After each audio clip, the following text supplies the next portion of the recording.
Hello, and welcome to Best WP7 Games. Today we're taking a look at playtomo, or playtomo, however you pronounce that.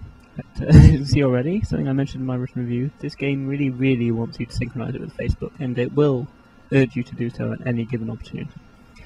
Anyway, we'll take a look at a few of the different games in this compilation. First of all, Lines, which looks a little bit familiar. This is, well, I can't put it anyway, this is a direct rip-off of Tetris. It even uses the exact same blocks, the same tetrominos, there's no deviation from the original in any way, aside from the fact, I guess, that it's in colour, unlike the Game Boy version at least. But then, so many official versions of Tetris have come out since then. Notice there's no sound. This is the same with every game, it defaults to no sound. So you'll set it on, and as you notice, it just plays rather tinny music. And that's the same with every game. There are no sound effects, just different tinny music for different games. And you can understand why they turned it off by default, because the music is generally not massively inspiring. Anyway, let's have a look at some of the other games, see if there's anything more exciting. This is Bouncy, it's called, which, as it turns out, is a breakout clone. There's nothing really else to say about it, aside from the fact that I'm having some real difficulty controlling it around the camera, so I can't reach to the left properly. I have to switch hands. I'm not used to playing breakout with two thumbs rather than a finger. So yes, obviously aside from that, it's fairly normal. We'll just see what the music sounds like for this. Wonderful, I'm sure you can hear for yourself.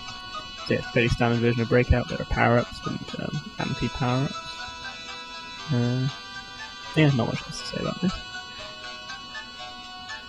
So have a look at, you see it's always got a strange graphical theme in the background, this kind of jellyfish and Saturn. So we'll see what other games there are. Again, of course, I played the game, so now it wants me to publish a score on Facebook. No, thank you. Should we go for?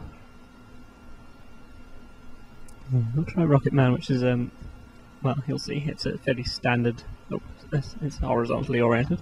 A fairly standard horror game. This is what happens when you play a game for the first time. So even though I've played this before, it's what I decided I need to know. It will explain the controls to you.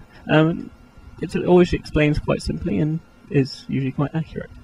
Anyway, you'll see it's a fairly straightforward. Press and hold to halt to go up, let go to drop as you constantly move right. It's a game which has seen many iterations over the years. Obviously the original is a free game itself. Nothing wrong with this, the graphics are quite nice. It's pleasant enough really. Yeah, that goes for most of the games in here. They're generally fairly straightforward adaptations, there's nothing too special about them. The graphics are okay, the sound is a bit less okay, but unfortunately as we've seen, it defaults to being off anyway. One thing though, so you think that this would be great for taking on a plane, except the problem is, until you've actually played a game, it's an update rather than play, because it actually doesn't download the games with playtomo, however you pronounce that. So, as I've not played Sudoku before, and my phone isn't currently connected to any sort of phone connection, it can't download the game. So if you're in a plane and trying to play all these games and hadn't downloaded any already, you wouldn't be able to play a single one. That seems quite a significant oversight. Okay, again, it's explaining the rules to a game I've already played, but let's adjust the camera here. And see, it's basically Snake. But, and their graphical style is actually quite an interesting choice. Doesn't really make any sense, but then again, I guess Snake doesn't really make any sense really. But yes, you just control this little marching man, and go and pick up marbles. With each marble you add another marching soldier, and the controls are really awkward, as you've just seen. The problem is that it wants you to hit the right hand edge to move right, the left hand edge to move left, top edge to move up, and bottom edge to move down. Again, very straightforward. The problem is it's actually quite a large expanse of screen to travel. So if you tap slightly to the right of your character, it usually interprets it as meaning you want to go down or up, and vice versa. It's very easy to very fiddly controls. There we go. I tapped to the very bottom of the screen there, but it's considered a right tap. Anyway, this has been Playtomo. It's available now on the marketplace for free.